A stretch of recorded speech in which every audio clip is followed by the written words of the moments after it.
Welcome to Gyanshri Education Tutorial. Here I am Diksha Sharma. In today's lecture, I will teach you the topic non-finites. Right? सबसे पहले बात कर लेते हैं इसके definition की. तो regarding its definition, non-finites consist of the infinitive, the gerund and the participle. They are not limited by number and have no subject or tense. Non-finite do not accept any models. देखिए students क्या है, non finites consist of, इसके तीन parts हैं basically. कौन कौन से?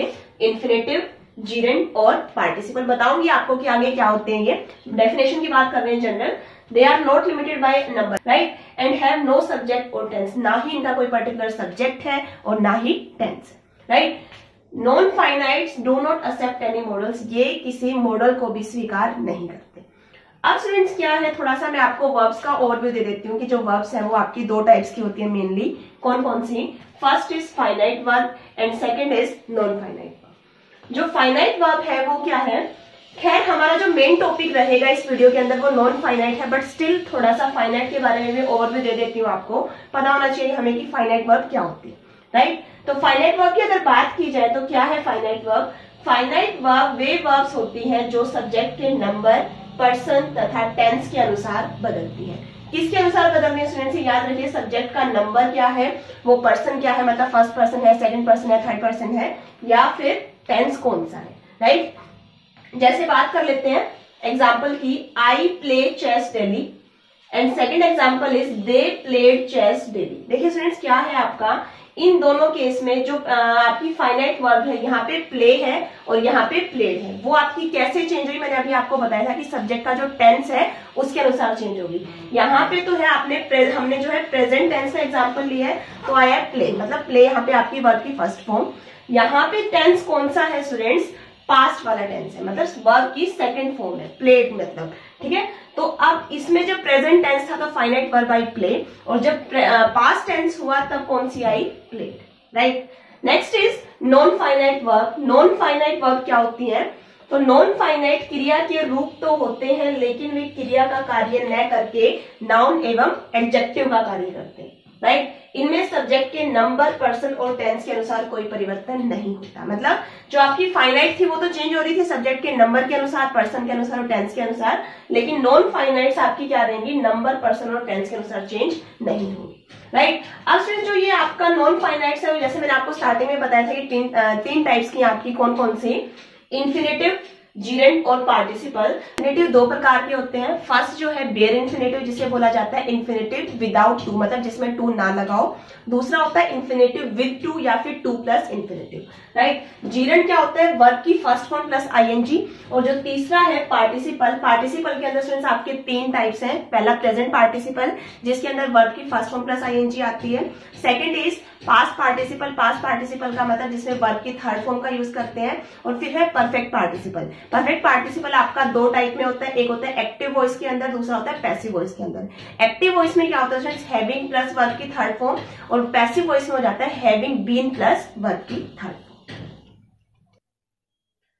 Now infinitive. जो इन्फिनेटिव है मैं आपको जैसे पहले ही बता चुकी हूँ, दो टाइप्स के हैं. फर्स्ट इज बेयर इन्फिनेटिव, जिसको बोला जाता है infinitive without to, right. Second is infinitive with to, मतलब जिसमें हम टू ऐड करते हैं इन्फिनेटिव के साथ, और you can say two plus infinitive. Students ये जो वीडियो है आपकी रहेगी बेयर इन्फिनेटिव के ऊपर ही. बाकी जो रिमेनिंग पार्ट है जीरेंड का और पार्टिसिपल का हम नेक्स्ट वीडियोज में करेंगे, राइट. देख लेते हैं स्टूडेंट्स अब जो अपना टॉपिक है यूजेस ऑफ बेयर इन्फिनेटिव की. बेयर इन्फिनेटिव को हम कहाँ यूज करते हैं? To list. निम्न ऑक्सिलरी वर्ब के साथ आने वाले इन्फिनेटिव के साथ टू नहीं लगाया जाता. ये स्टूडेंट्स क्या ऑक्सिलरी वर्ब है कुछ एक, इनके साथ टू का प्रयोग नहीं होता. कौन कौन सी है? Shall, will, should, do, did, may, might, must, can, could और नीड.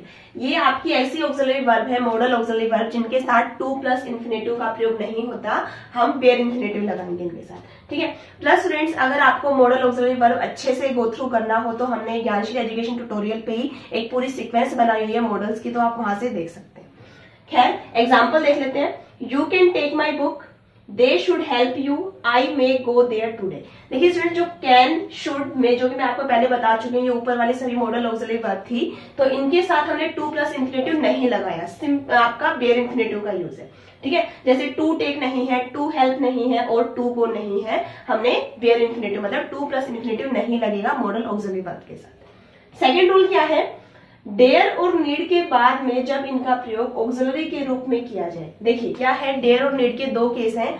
एक तो है जब इनका प्रयोग ऑक्सिलरी वर्ब के साथ किया जाए, ऑक्सिलरी वर्ब के साथ जब इनका प्रयोग किया जाएगा तो हम बेयर इंफिनिटिव लगाएंगे, और जब डेयर और नीड का प्रयोग प्रिंसिपल वर्ब के रूप में किया जाएगा तो इसके साथ टू प्लस इंफिनिटिव लगेगा।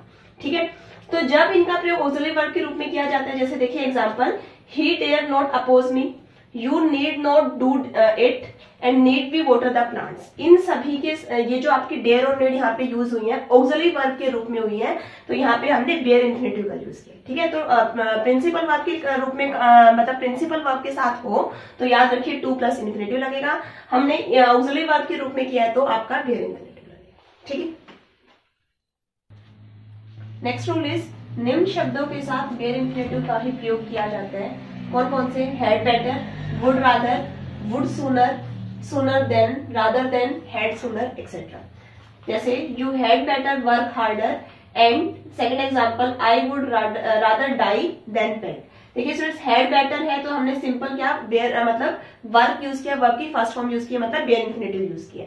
ऐसे वुड रादर के साथ हमने डाई मतलब वही बेयर इंफिनिटिव लिया। राइट, नेक्स्ट रूल इज, निम्न वर्ब के बाद आने वाले इंफिनिटिव के साथ टू का प्रयोग एक्टिव वॉइस में नहीं होता है। कौन कौन सी वर्ब है, bid, let, make, feel, watch, behold, near, overhear, notice, observe, see etcetera. जैसे एग्जांपल देख लेते हैं, we felt the earth shake, I saw him go there and I made him sing. तो ये सभी एक्टिव वॉइस में थे तो हमने बेयर इंफिनिटिव का यूज किया। जैसे देखिए फेल्ट है, मैंने आपको बताया था फील के साथ, जैसे फेल्ट है या फील है वही कोई बात नहीं, वर्ब की सेकंड फॉर्म है, तो हमने शेक वही बेयर इंफिनिटिव का यूज किया। सा मतलब वही सी की सेकंड फॉर्म, तो सो के लिए भी हमने किसका प्रयोग किया, गो का, बेयर इंफिनिटिव का। ऐसे ही मेड या फिर मेक आप इसे कह सकते हो कि मेक की सेकंड फॉर्म मेड, मेड के लिए भी हमने सिंग का प्रयोग किया मतलब वही बेयर इंफिनिटिव का। राइट, लेकिन यदि उक्त वर्ब का प्रयोग पैसिव वॉइस में किया जाए तो इंफिनिटिव के साथ टू का प्रयोग होता है। देखिए एक्टिव वॉइस में था तो हमने बेयर इंफिनिटिव किया, इसने बोला यदि पैसिव वॉइस में होगा तो हम टू प्लस इंफिनिटिव का यूज करेंगे। एग्जांपल देखते हैं, he was made to sing, कि वाज या वर हो प्लस वर्ब की थर्ड फॉर्म हो तो हम क्या लगाते हैं, टू प्लस इंफिनिटिव मतलब टू प्लस वर्ब की फर्स्ट फॉर्म। ऐसे ही आई वाज बिडन टू गो, वही वाज या वर हो या वर्ब की थर्ड फॉर्म तो क्या लग जाता है, टू प्लस इंफिनिटिव मतलब हो जाएगा टू गो। तो अभी जो हमने फोर्थ रूल किया था उसे एक एक्सेप्शन है कि लेट का प्रयोग चाहे एक्टिव वॉइस में हो या पैसिव वॉइस में, लेट के बाद हमेशा बेयर इंफिनिटिव का ही प्रयोग होता है। एग्जांपल देख लेते हैं, जैसे let her sing and I was let go, ऊपर वाला एक्टिव में है नीचे वाला पैसिव में है, तो चाहे किसी में भी हो हम क्या करेंगे, बेयर इंफिनिटिव का ही प्रयोग लेट के बाद। राइट, नेक्स्ट इज, वाक्य में यदि कंजंक्शन देन का प्रयोग हुआ हो तो बेयर इंफिनिटिव का ही प्रयोग होगा। देख लेते हैं, she is better able to speak than write, वही देन का प्रयोग है तो देन के बाद हमने बेयर इंफिनिटिव लगाया। Next example, he would prefer to die than beg, वही देन के बाद bare infinitive beg. Next rule is, निम्न प्रकार के वाक्यों में एक्सेप्ट तथा बट के बाद में आने वाले वर्ब को बेयर इंफिनिटिव में ही प्रयोग किया जाता है। कौन कौन एग्जांपल देखते हैं, they did nothing accept weep, वही एक्सेप्ट के बाद किसका प्रयोग होता है, बेयर इंफिनिटिव का, तो हमने एक्सेप्ट के बाद क्या किया, बेयर इंफिनिटिव का। Next is, he does nothing but complain, वही बट के बाद हमने क्या करते हैं, बेयर इंफिनिटिव का प्रयोग, जैसे he does nothing but complain.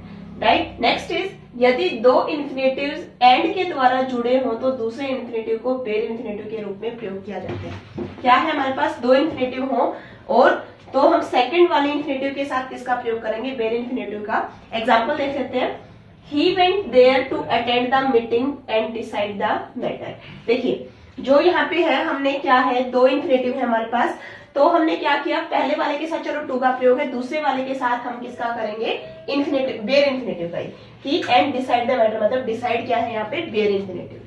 Right, next is, I want you to stand and hold the torch. देखिए फर्स्ट वाले जो पार्ट है उसमें टू का प्रयोग है, चलो टू प्लस इंफिनिटिव, बट जो एंड के बाद सेकंड वाला है उसमें हम किसका प्रयोग करेंगे, बेयर इंफिनिटिव का ही, जैसे होल्ड क्या है यहाँ पे, बेयर इंफिनिटिव।